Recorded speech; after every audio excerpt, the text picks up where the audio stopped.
Hello learners, welcome to my channel. This channel is truly dedicated to psychology learners, especially for IGNOU students, and you will get so many videos of BA PCH course on this channel, so please do check it out. And if you want to join my private classes, then please do contact on my mail. It is given in the pinned comment. And if you will join the classes, then you will get one-to-one mentoring, plus your practical preparation, plus short assignments, and many more, like free test papers and weekly test and so on, like full preparation of your exams, because IGNOU exams are really tough and their evaluation is really tough. So I'll suggest you to join my private classes. Until then, enjoy these free sessions. Thank you so much. We are going to talk about the humanistic perspective. आज की class में हम लोग यही पढ़ेंगे. Then in next class we will study ethological and evolutionary perspective, and then bioecological and life course theory. ठीक है, तो ये अभी तक हम क्या पढ़ रहे हैं, पर्सपेक्टिव्स पढ़ रहे हैं ह्यूमन डेवलपमेंट पे. अलग अलग लोगों ने अलग अलग पर्सपेक्टिव अपना बताया है कि कैसे एक ह्यूमन जो है वो डेवलप होता है. ओके, सो आज हम लोग बेसिकली ह्यूमनिस्टिक पर्सपेक्टिव की बात करेंगे, जो टॉपिक ऑलरेडी हम थोड़ा सा टच कर चुके हैं फर्स्ट ईयर में, राइट. ह्यूमनिस्टिक पर्सपेक्टिव आप लोगों ने भी पढ़ा है. फाइन.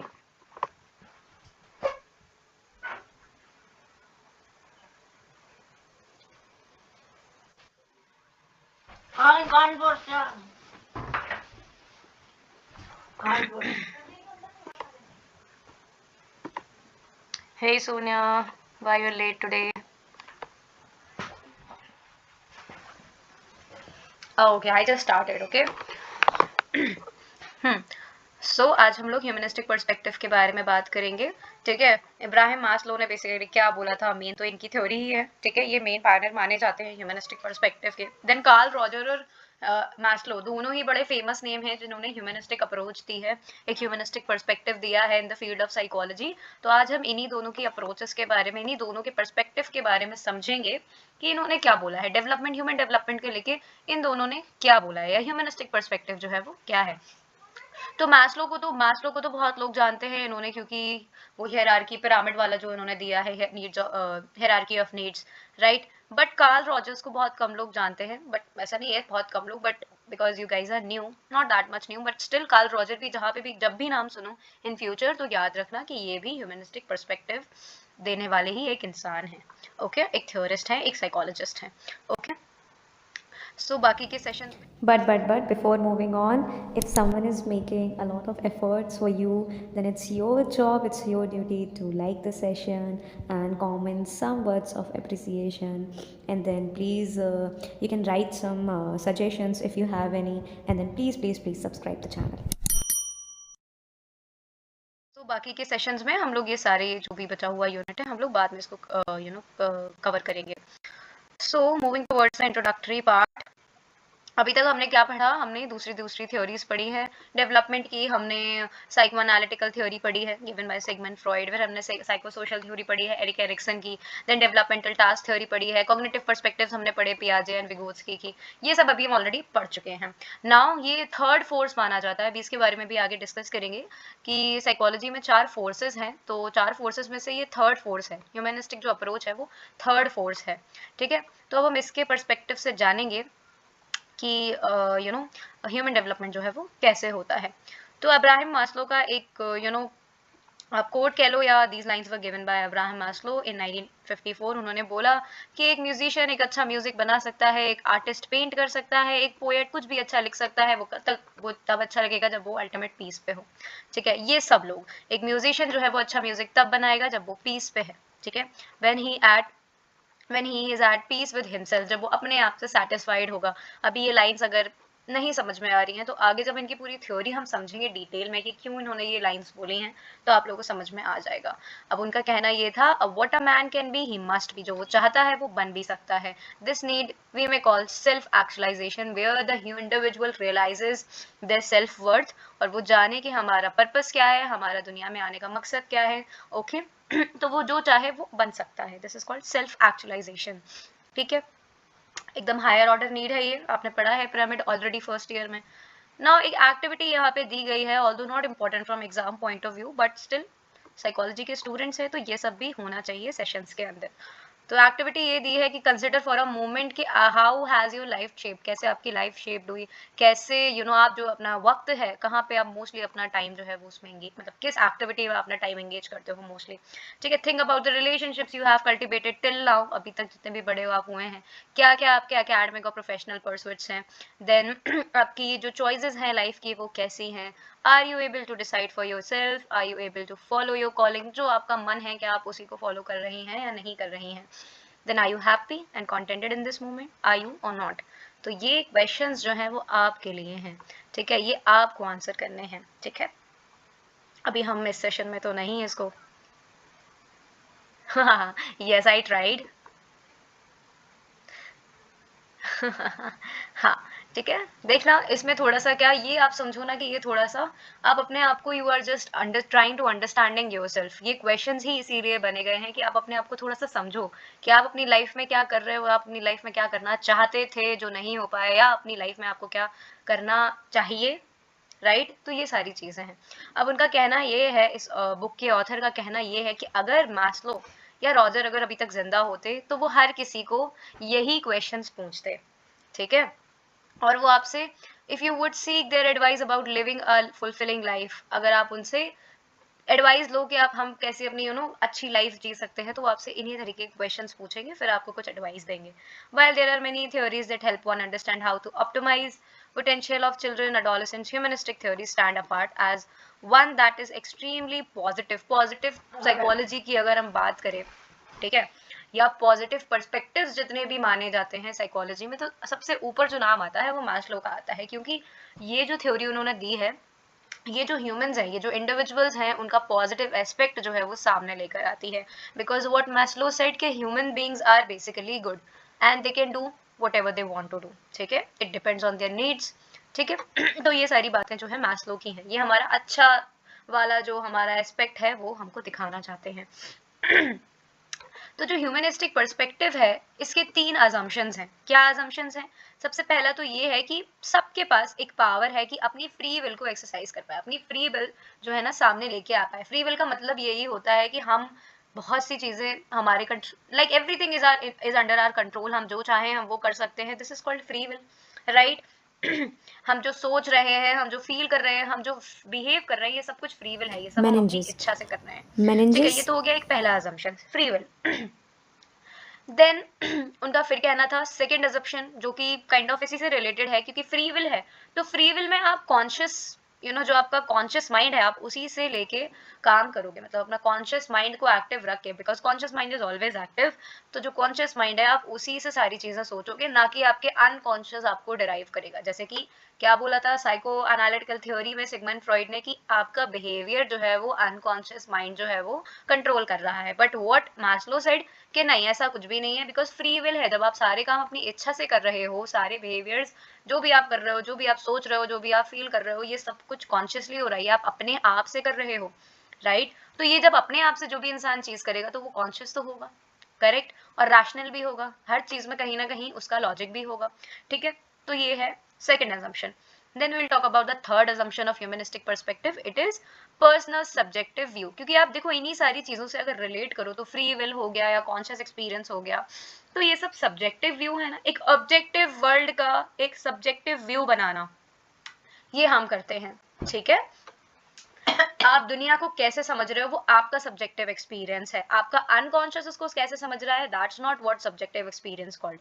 कॉन्शियसली जो भी आप चीजें सोच रहे हो, समझ रहे हो, जैसे भी आउटर रियलिटी को, दुनिया की रियलिटी को आप समझने की कोशिश कर रहे हो, that's your subjective point of view, okay, that is person's subjective experience, get it? Then these basic principles underlie any of the theories that are driven by humanistic school of thought. अब ये assumptions जो भी follow कर रही है, जो भी theory, तो वो आ ही एक तरीके से ह्यूमनिस्टिक स्कूल ऑफ थॉट के अंदर आ रही है, because they are showing our real self, या आपका जो भी कॉन्शियस सेल्फ है, या आपका जो रियल एस्पेक्ट है वो शो करना चाहते हैं। और जैसे कि मैंने बताया था कि साइकोलॉजी में 4 फोर्सेस होते हैं, ठीक है। तो पहला जो फोर्स है, ये याद रखना, ये बड़े बड़े लेवल के एग्जाम्स में पूछा जाता है। तो पहला जो फोर्स है, इट इज बिहेवियरिज्म, या आप सोचो कि बिहेवियरिज्म पहले आया था, ठीक है, ऐसे भी आप लोग याद रख सकते हैं। फिर देन उसके बाद साइको एनालिसिस आया, ठीक है। विद इन थर्ड फोर्स जो है वो ह्यूमनिस्टिक है, एंड देन लास्ट में ट्रांसपर्सनल है, जिसके बारे में अभी तक हमने नहीं पढ़ा है, बट आगे इन फ्यूचर हम लोग पढ़ेंगे इसको। फाइन, तो ये थर्ड फोर्स है ह्यूमनिस्टिक पर्सपेक्टिव, याद रखना आप लोग, ठीक है, ह्यूमनिस्टिक फोर्स। देन अब बात करते हैं थोड़ी सी अब्राहम मास्लो के बारे में, इनकी हिस्ट्री थोड़ी सी जानते हैं, ठीक है। अब इन्होंने अपनी ही एक थ्योरी दी है जो ह्यूमन डेवलपमेंट है उसका लाइफ स्पैन समझने के लिए, ठीक है, और उनका मोटिवेशन समझने के लिए। अब्राहम मास्लो जो है वो न्यूयॉर्क में पैदा हुए थे 1908 में, ओके। ये काफी शाय और इंट्रोवर्टेड किस्म के इंसान थे, ठीक है। जब वो बच्चे थे, जब वो एडोलेसेंट थे, तो वो काफी शाय और इंट्रोवर्ट हुआ करते थे। उन्होंने पहले लॉ पढ़ा, फिर देन उन्होंने साइकोलॉजी पढ़ी, okay. Then Maslow rose to fame in 1960s में।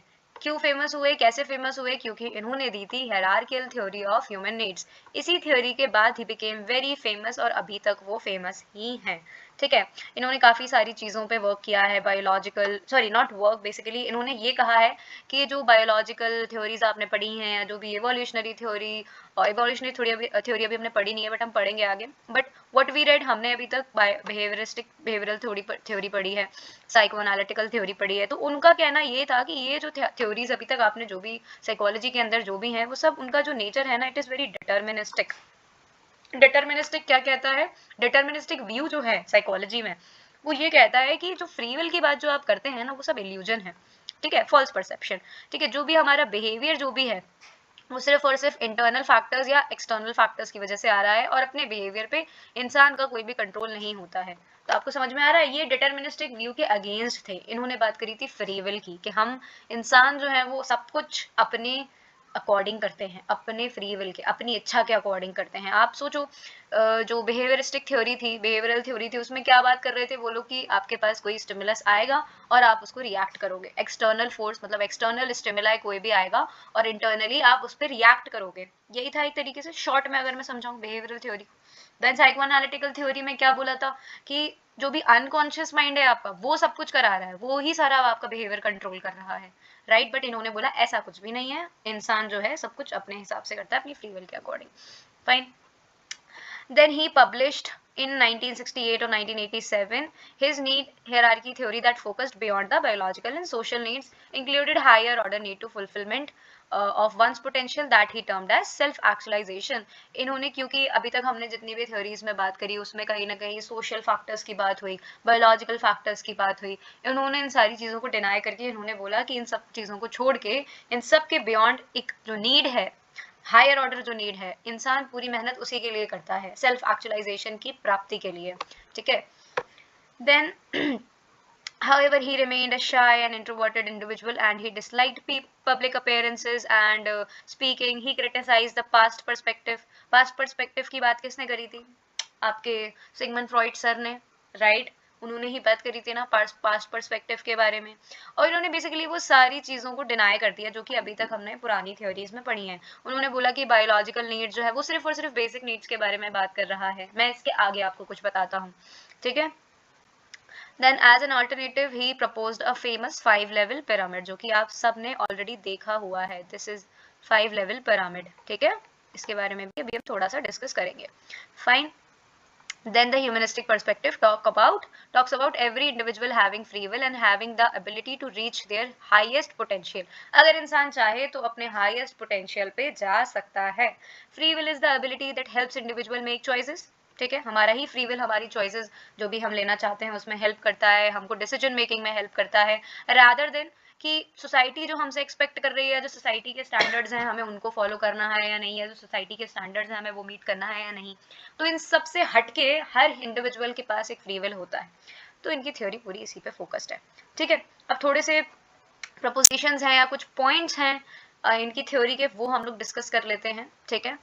सो ह्यूमन बिहेवियर, इन्होंने कहा कि ह्यूमन बिहेवियर जो है वो सिर्फ रिएक्शंस टू एक्सटर्नल इवेंट्स और कंडीशन, सिर्फ इनकी वजह से हम एक्सप्लेन नहीं कर सकते कि एक रिएक्शन आया और आपने उस पर एक इन्फॉर्मेशन आई, आपने उसको रिएक्ट किया, सिर्फ इतने से बिहेवियर एक्सप्लेन नहीं होगा। ये बहुत एक नैरो पॉइंट ऑफ व्यू है आपके एक्सप्लेनेशन का, ठीक है। देन मोटिवेशन जो आता है वो कहाँ से आता है? नीड्स के, जो भी आपकी नीड्स होंगी और नीड्स को फुलफिल करने के लिए आपके पास मोटिवेशन होगा। And all individuals strive hard to fulfil their needs, okay. Then a whole spectrum, जो भी पूरा बिहेवियर है बेसिकली आप नीड्स के अकॉर्डिंगली आप उसको डिटरमाइन कर सकते हो या समझा सकते हो, एक्सप्लेन कर सकते हो। जो आपकी छोटी छोटी फंडामेंटल बेसिक नीड्स हैं, आप उसी के अकॉर्डिंगली किसी का बिहेवियर जो है वो एक्सप्लेन कर सकते हैं। Then the fundamental needs are inborn, जो हमारी बेसिक नीड्स हैं, आपका हंगर, आपका थर्स्ट, ये सब जो है वो इनबॉर्न है एंड यूनिवर्सल है। ये हर कहीं पे भी चले जाओ, किसी भी कंट्री में, किसी भी एज ग्रुप के बच्चों को देख लो, ठीक है, सबके अंदर जो फंडामेंटल नीड्स हैं वो इनबॉर्न है, यूनिवर्सल है।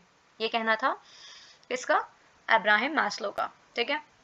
For an individual to survive, thrive and flourish, all needs should be partially or fully fulfilled। जो इन्होंने पूरा पिरामिड दिया है ना, तो उनका कहना ये था कि अगर किसी को भी सरवाइव करना है तो ये सारी नीड्स को या तो आप आधा उसको फुलफिल करो या तो कम्प्लीटली आप उसको फुलफिल करो, ठीक है। देन अगर अनसेटिस्फाइड नीड है तो वो मोटिवेट करेंगे हमारे बिहेवियर को कि हमारे पास भाई खाना पीना नहीं है, अब हमें कुछ ना कुछ इसके लिए मेहनत करनी है, ठीक है। तो हम क्या करेंगे, उसके लिए मेहनत करेंगे, मेहनत करने के लिए मोटिवेशन चाहिए। तो अनसेटिस्फाइड जो नीड है, जो नीड्स आपके अभी तक फुलफिल नहीं है, वो हमको किसी भी काम करने के लिए मोटिवेट करेंगे। देन अगर जब वो सेटिस्फाई हो जाएंगे फिर वो मोटिवेशन खत्म हो जाएगा, क्योंकि ऑलरेडी वो नीड्स जो है वो फुलफिल हो गई। The needs are structured in a hierarchy and move from basic needs to more complex one, ये पता है आपको। Then when a lower order need is satiated, the next is activated and so on, ठीक है। जब एक जो need है वो सेटिस्फाइड हो जाती है, देन हम आगे बढ़ जाते हैं, दूसरी नीड्स एक्टिवेट हो जाती है, फिर हम उसको सेटिस्फाई करने में लग जाते हैं, फिर जब ये फुलफिल हो जाती है फिर हम तीसरे पे जाते हैं एंड सो ऑन, फाइन। अब ये जो पूरा नीड्स के बारे में जो बातें करी गई हैं, ये क्योंकि हमने फर्स्ट ईयर में भी पढ़ रखी हैं और आई थिंक वीडियो भी इसका अपलोडेड है, but I am not sure, होना तो चाहिए, है आई गेस, हाँ है मेरे चैनल पे वीडियो अपलोड, तो जिसको नहीं पता है वो पढ़ ले, बट मोस्टली स्टूडेंट सारे पुराने ही हैं तो सबको पता ही होगा। फिर भी बात कर लेते हैं, मैं यहीं से बात करती हूँ, मैं पैराग्राफ पे नहीं जा रही हूँ। तो उनका कहना था सबसे पहले जो सबसे बेसिक नीड है वो है physiological need, breathing, food, water, sex, sleeps, homeostasis and excretion, ये हमारी बेसिक नीड्स हैं। जब ये सब कुछ फुलफिल हो जाएंगी then we have safety needs, ठीक है, security of body, employment, resources, morality, the family, health, property, ये सेफ्टी नीड्स में आ जाती हैं। देन जब आपका ये सेफ्टी नीड्स फुलफिल हो रही हैं then you have love and belongingness, कि चलो सब कुछ है, सिक्योरिटी भी है कि भाई हम हेल्दी भी हैं, हमारे पास रोजगार भी है, हमारे पास रिसोर्सेज भी है, हमारे पास फैमिली, मतलब एक तरीके से फैमिली की सिक्योरिटी भी है। फिर वो थोड़ा प्यार मोहब्बत चाहता है कि हाँ भाई हमको हमारे पास दोस्त भी हो, अच्छे दोस्त हो, अच्छी फैमिली हो, सेक्सुअल इंटीमेसी, बेसिकली एक पार्टनर भी हो हमारे पास। देन एस्टीम पे बात आती है, esteem needs, self esteem, confidence होना चाहिए, ये सब कुछ है। नाउ यू नीड कॉन्फिडेंस, आप दूसरों को रिस्पेक्ट दो, दूसरा आपकी रिस्पेक्ट दे, दूसरा आपको रिस्पेक्ट दें, ठीक है, आपने कुछ अपनी लाइफ में अचीव किया है। And then at last you have self actualization, जहाँ पे बात होती है अब आपका पर्पस क्या है लाइफ का, ठीक है। Now here you accept the facts, morality, creativity, and then आपका problem solving, spontaneity and lack of prejudice. अब यहाँ पे आप अलग तरीके से दुनिया को देखने लगते हो, ओके। सो ये सारी बातें हम ऑलरेडी क्योंकि पढ़ चुके हैं, तो आपको ये जो फर्स्ट 4 नीड्स हैं उसको हम डी नीड्स कहते हैं, deficit need, okay. And must be met and the person must feel satisfied before she he they can attempt to satisfy their self actualization. अगर आपको सेल्फ एक्चुअलाइजेशन पे पहुंचना है तो ये डी नीड्स जो कि डेफिसिट नीड्स हैं इनको फुलफिल करना ही होगा। एंड देन लास्ट में जो कि सेल्फ एक्चुअलाइजेशन है वो आपकी बीइंग नीड्स हैं, ये आप क्या हो, आपको क्या करना है, फिर वो बीइंग नीड्स के अंदर आ जाता है, ओके। देन सो मैस्लो ने क्या किया, एक रिसर्च करी, जबकि उनकी रिसर्च जो थी वो साइंटिफिक नहीं थी, on people whom he thought was self actualisers. किन पे रिसर्च करी, जिन जो उनको लगता था कि ये जो इंसान, ये जो लोग हैं ये सेल्फ एक्चुअलाइजर्स हैं, मतलब ये अब अपनी सेल्फ एक्चुअलाइजेशन वाली स्टेज पे पहुंच चुके हैं। He elaborated that there were 3 preconditions for an individual to reach self actualisation. कौन कौन सी 3 प्री कंडीशंस हैं? सबसे पहले तो उसके आसपास ना अब उसके पास कोई रोक टोक नहीं होनी चाहिए, एब्सेंस ऑफ रिस्ट्रेंट्स, ठीक है। फिर सेकंड क्या है कि कोई भी डिस्ट्रैक्शन नहीं होना चाहिए, नीचे वाली जो नीड्स है लोअर ऑर्डर या डी नीड्स जो हैं, अब इन सारी नीड्स के अंदर कोई भी डिस्ट्रैक्शन नहीं होना चाहिए कि कॉन्फिडेंस की कमी है या फैमिली में कोई प्रॉब्लम है, एम्प्लॉयमेंट में कोई प्रॉब्लम है या बेसिक नीड्स में, फिजियोलॉजिकल बायोलॉजिकल नीड्स में कोई प्रॉब्लम है, तो इन डी नीड्स की वजह से कोई भी प्रॉब्लम नहीं होनी चाहिए, कोई भी डिस्ट्रैक्शन नहीं होना चाहिए। Then at the last precondition कि अपने आप में एक good insight into one self, कि आप अपने आप के बारे में क्या सोचते हो, आप क्या, क्योंकि जब आप खुद को जानोगे तभी आप सेल्फ एक्चुअलाइजेशन वाली स्टेज पे पहुंचोगे। तो ये अगर 3 प्री कंडीशंस या 3 जो कंडीशंस हैं अगर वो किसी ने कंप्लीट कर ली या उसको मेट कर लिया देन ओनली वो सेल्फ एक्चुअलाइजर बन सकता है, ठीक है। तो इन्होंने रिसर्च भी करी थी बट वही बात है ना कि साइंटिफिक नहीं थी वो, ठीक है। अब देन हम लोग बात करते हैं कार्ल रॉजर्स की अप्रोच पे, ठीक है। Another humanistic theorist. Carl Roger was originally trained in religion, किसमें ट्रेंड थे? रिलीजन में। देन उन्होंने फिर साइकोलॉजी में अपना कदम रखा। He was trained in clinical psychology and was committed to the development of theory and practice, ठीक है। इन्होंने क्या किया था? इन्होंने in the year 1963 he founded the Center for the Studies of the Person, basically human development पे बात करने के लिए इन्होंने एक सेंटर जो है वो फाउंड किया था। एंड देन वो कहा था कैलिफोर्निया, यूएसए में। He was very active throughout his life and contributed to the development of humanistic perspective. But क्या हुआ, जब तक वो जिंदा थे तब तक तो उन्होंने बहुत मेहनत करी ह्यूमनिस्टिक पर्सपेक्टिव में, ठीक है। देन बाद में जब उनकी डेथ हो गई एट द एज ऑफ 85 1987 में, तो इनका जो काम है उसको एक्सटेंड किया इनकी डॉटर ने, नैटली रॉजर ने, ठीक है। नाउ अब इन्होंने बात करी है फुल्ली फंक्शनिंग पर्सन की, ठीक है। ये भी आप सोचो कि फुल्ली फंक्शनिंग पर्सन, बात ही एक तरीके से पॉजिटिव एक्सपेक्ट के बारे में बात हो रही है, ह्यूमनिस्टिक थ्योरी की बात हो रही है। And then he also said कि फ्री विल है भाई, every individual is free to choose their decisions and every person has a potential to achieve their potential and goals and desire, सबके पास ये पोटेंशियल होता है, ठीक है। Rogers referred to people who were able to attain their potential and follow their goals in life as fully functioning person. ये भी एक कॉन्सेप्ट है like self actualization. Self actualization जो टर्म है वो किसने दिया था? मास्लो ने। और फुल्ली फंक्शनिंग पर्सन जो टर्म है वो किसने दिया? कार्ल रॉजर ने। याद रखना आप लोग ये चीजें।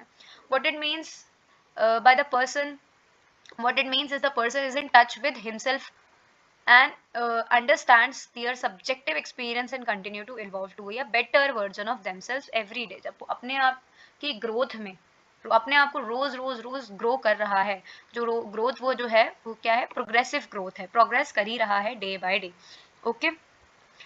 According to the Roger, fully functioning person जो है वो एक आइडियल पर्सन होता है। एंड फुल्ली फंक्शनिंग पर्सन बनना या आइडियल पर्सन बनना is not an easy task, it is difficult for people, okay. Then Rogers that the way we think about ourselves will go on a long way in help us became a fully functioning person। क्या आप अपने बारे में सोच रहे हो वही आपको एक तरीके से fully functioning person बनाएगा, ठीक है। अपनी जो सेल्फ वर्थ है सबसे ज्यादा इंपॉर्टेंट है कि आप खुद की कितनी कदर करते हैं, आपकी साइकोलॉजिकल हेल्थ कैसी है, आपका ओवरऑल वेलबींग कैसा है, आप ऑथेंटिक सेल्फ, आपका जो ऑथेंटिक सेल्फ है वो कैसा है, ठीक है। मतलब आप अगर इन सारी चीजों में यू आर गुड, आपकी साइकोलॉजिकल हेल्थ अच्छी है, आपका वेलबींग अच्छा है, तो आप अपने आइडियल सेल्फ पे, अपने ऑथेंटिक सेल्फ की तरफ जा सकते हैं, बढ़ सकते हैं।